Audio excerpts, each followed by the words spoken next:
السلام علیکم رسول اللہ صلی اللہ علیہ وسلم۔ مبارکباد لائق ہیں آپ لوگ کی عرس نظامی و تحفظ ناموس رسالت حضور کی نسبت سے آپ بیٹھے ہوئے ہو اسٹیج پر جلوہ بار خلیفہ حضور تاج الشریعہ عشاق تاج الشریعہ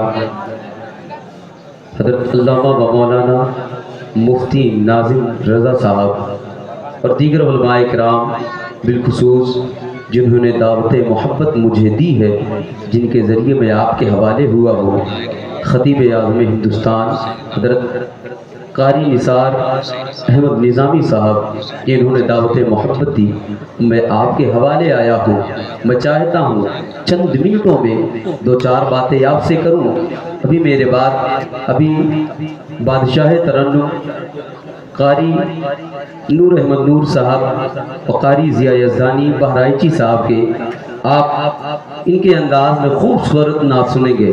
اگر دو چار منٹ مجھے وقت دے دیں، میں اپنے آقا کی بات کروں گا، میرے باپ کی بات کرنے نہیں آیا ہوں۔ پہلے آپ لوگ زور سے ہاتھوں اٹھا کر کہتے یا رسول اللہ،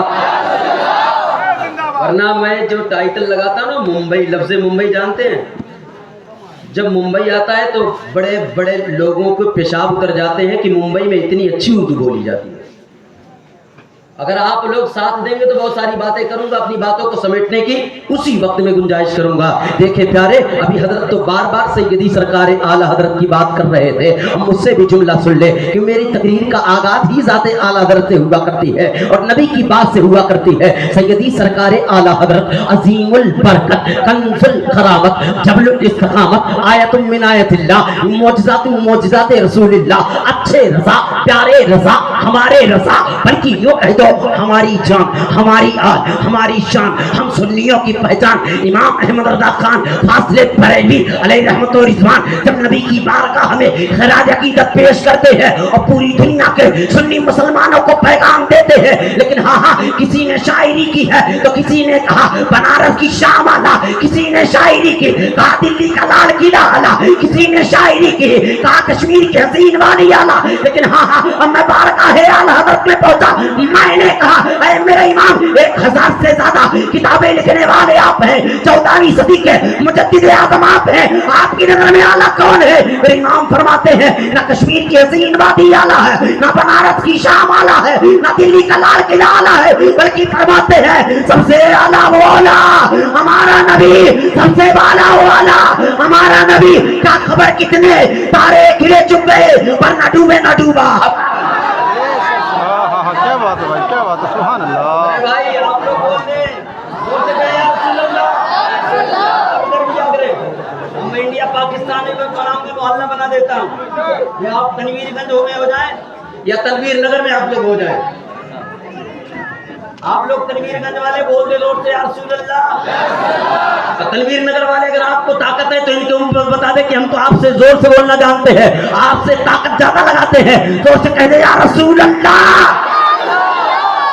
ماشاءاللہ یہ بہت اچھا ماحول ہے، یہ قاری نثار صاحب کی محنتیں ہیں، اور یہ سب سے بڑی چیز مفتی ناظم صاحب کی محنتیں آپ پر جو کی ہے نا، انہوں نے کتنے سال سے صوفی نظام الدین صاحب کے نقش قدم پر چل رہے ہیں، اتنے سالوں سے مدرسے میں محنتیں کرتے، لیکن ہاں یہ آپ کیا سمجھتے ہیں، تقریر کر رہے تھے الحمدللہ، میں تو ان کو اپنا استاد مانتا ہوں، انہوں نے جو رہنمائی کی ہے، انہوں نے جو بچپنے کے عالم میں جب میں آیا کرتا تھا نا، تقریر کیا کرتا تھا، قاری نثار صاحب سے پوچھیں یہ خوب دعائیں دیتے تھے، اللہ تعالیٰ تمہیں اور ترقی دے، اگر میں آج بول رہا ہوں تو یہی علماء کرام کی دعاؤں کے سہارے بول رہا ہوں، لیکن حضرت آج میں ایک جملہ آپ کے حوالے کرتا ہوں، میں آپ کے درمیان میں ایک جملہ نبی کی نسبت سے اور میرے آقا کے اولیاء کرام کی نسبت سے جملہ سن کے جائیے گا، میں ان کے موجودگی میں وہ جملہ استعمال کرتا ہوں۔ آج جس کو دیکھو کہتا ہے ہم ایمان والے ہیں، ہم ایمان والے ہیں، ہم ایمان والے ہیں، ہم ایمان والے ہیں، آخر ایمان والا کون ہے؟ آئیے نہ اس کی بات کرتے نہ اس کی بات کرتے ہیں، سیدھا قرآن کی بات کرتے ہیں، قرآن کی مانتے ہیں، قرآن کا فیصلہ کیا ہے، قرآن کیا جواب دیتا ہے، آخر ایمان والا کون ہے؟ تب پھر میں نے جب قرآن کو پڑھا تو قرآن میں آتا ہے